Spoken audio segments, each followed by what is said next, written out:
through kind of a recap a lot of the things I said. You can tell I'm very passionate about this and I have a lot to say. But one of the things is we have to have a growth mindset. Carol Dweck wrote a book, or I think in 2004, called Growth Mindset. And I love it because it's simplicity, where she talks about people either have the fixed mindset or the growth mindset. And it's important to have a growth mindset. And in order to have a plan where you're going to grow daily, one of the other things we talked about being intentional, but growth has to be a priority. And the world, our families, our individuals, families, communities, nations in the world need people with a growth mindset if we're going to navigate through some of the challenges that are facing us. We can't do it with a fixed mindset where we want to maintain the status quo. We want to continually be growing. Yeah, that's awesome, sir. Great to have that and to have all together. Growth is critical. Growth is meant to be priority in all of your doing. Accumulation of gathering wealth and everything. Growth is constant. It must be continuous, a continuum, never ending. As long as you have breath in your nostrils, you must have a growth mindset, not a fixed mindset. That's a great one, sir. I want to find out, whilst gathering all this knowledge and going through all this learning, you must have experienced that moments where you had traumas, where you've been through trials. How did you weather it? How did you go through it? How did you come out stronger? Well, my faith is the thing that's gotten me through it. When you mentioned some of the challenges that I've gone through, it was in 2000 when I needed to get my life together. I was at a low point in my life. I had really relied too much on me and I needed to make some changes. So some of the changes that I did caused me to learn how to cope. It caused me to, I had failure in a marriage. I had a loss of fortune. Over the years since then, I've lost my parents. I've lost many other loved ones. I lost a 23-year-old son to an auto accident. I'm a cancer survivor. I've had a lot of adversity, and these are things that it's my faith that helped me get through those. But the one thing that I wish I had that I didn't get until 5 years ago was emotional intelligence. I had never been exposed to emotional intelligence, and as an educator, as an emergency management coordinator, as a parent, a grandparent, that's something that I felt that is the most important thing that academia is failing to equip students with. I'm a baby boomer. When I was coming up, my generation was taught that your IQ was what determined your level of success. The higher your IQ, the better your chances of success. That's not true. That's not true at all. That's true. It's the emotional intelligence that makes it. All of us probably know people that are brilliant, but they may have the personality of this ink pen. They can't relate to anybody. It's the emotional, the soft skills that are going to determine how far we go. I didn't learn this until, like I said, I was 63. 5 years ago is when I became a student of emotional intelligence. And it's one of the things that in my leadership toolkit, it was a thing that I said, I have to have this because emotional intelligence impacts everything we think, say, or do. But most people only have a superficial understanding of what emotional intelligence is. Sure. Wow, that's awesome. Faith helping you through all of the failures and challenges. And that's it. I actually said that earlier on in my past video, that there are three things that makes a man stand out. The resources that you allow inside of you, the people you hang around, and the environments you grow. If you have the wrong set of people, I can always tell you how you would end up your life. Because I know that you are with the wrong set, you can move on beyond that level. And the resources that you allow into you, what are the things that feed your heart? It is said, garbage in, garbage out. Out of the abundance of the heart, the mouth speaketh. You know, a man who is a studious person by the things he say. I get to know people the first time I meet them, the first word that comes out from their mouth tells me what kind of person the person is. If the person is a man of faith or just a freelancer, someone who just, live life carelessly. But that's a great one to know that whatever you allow inside of you makes you up. So you have to watch what you allow inside of you. What are the resources? What are the books you read? What are the shows you watch on TV, on phone, social media? What is it that you expose yourself, your art to?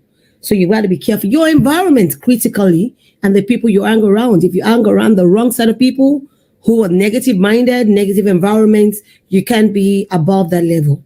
You know, he says, show me your friend and I'll tell you who you are. So tell me the environment you are growing right now. If the environment is so polluted, you can't grow beyond that. And so a lot of times beyond us, you need to find out what is the right environment for me to grow.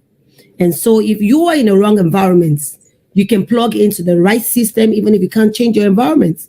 Find out what church or what group to belong, because it is said that when you share your problem, it is 50% solved. Like he rightly said, he said he's been through a lot of challenges. You said that you lost, so sorry, on the loss of your son.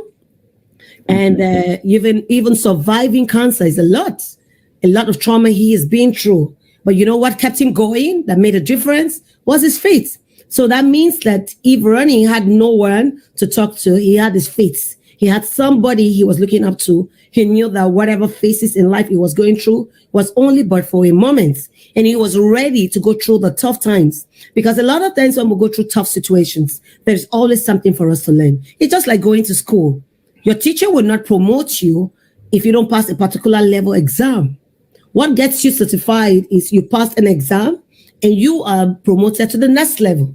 So, and that's what life is all about. When we go through diverse challenges in life, it's an examination, it's a temptation, it's a test of who you are, of what you're built of.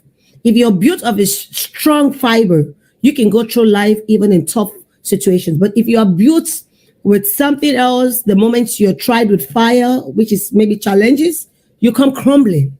Like you rightly said, belonging, having a faith-based, being a faith-based personality, having someone you can run to, and during those times can put you through. Because I understand in this part of the world, when things don't go right with people, they try to want to hand it.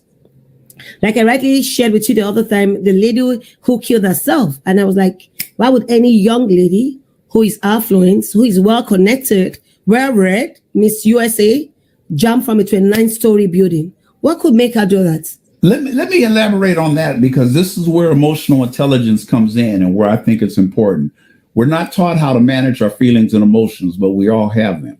We're not taught how to build relationships, but we all have them. We have relationships with our spouse, our significant other, our children, our parents, our grandparents, grandkids in my case, and many other associates. But we're not taught how to manage those relationships. We're not taught how to manage our feelings and emotions. So when to that girl, I've lost a couple of very dear relatives that had everything in the world that you could possibly want: celebrity status, money, wealth. I mean, everything, fame and fortune, everything.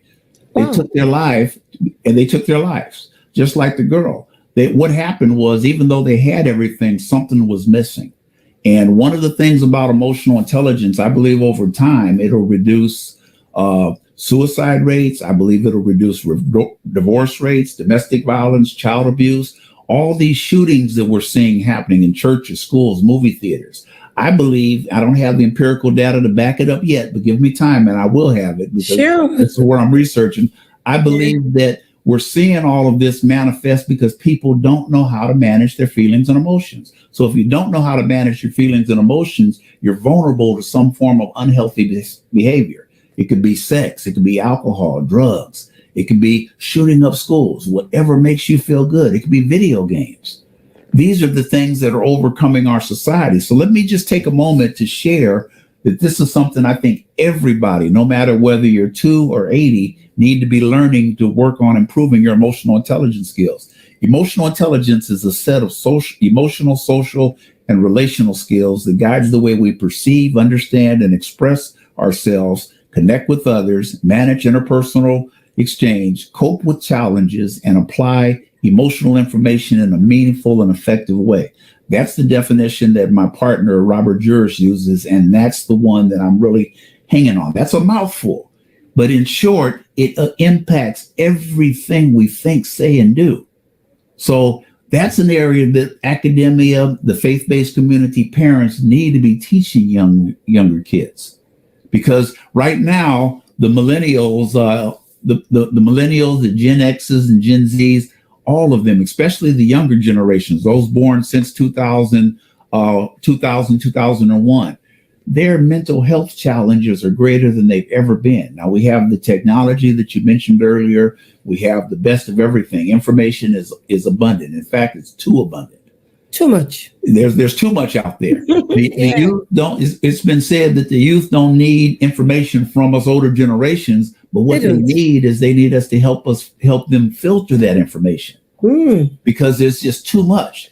And again, the suicide rates are increasing at every age. But I truly believe that emotional intelligence is something that will help turn it around when we start understanding what it is. I had problem with drugs and alcohol for a good portion of my life. Why? Because I didn't know how to manage my feelings and emotions. So I self-medicated for decades. And again, I wish what I'm sharing with you now, as you mentioned, this is something I wish I would have had 30 years ago. But I guess I wasn't ready for it. 30 years ago, I wasn't into being a lifelong learner, but I am now. And over the past 5 years, this is something that I've dove in the most into. I'm taking a deeper dive in emotional intelligence than I have in any other subject outside of my spiritual growth right now. It's that important. Critical, very critical.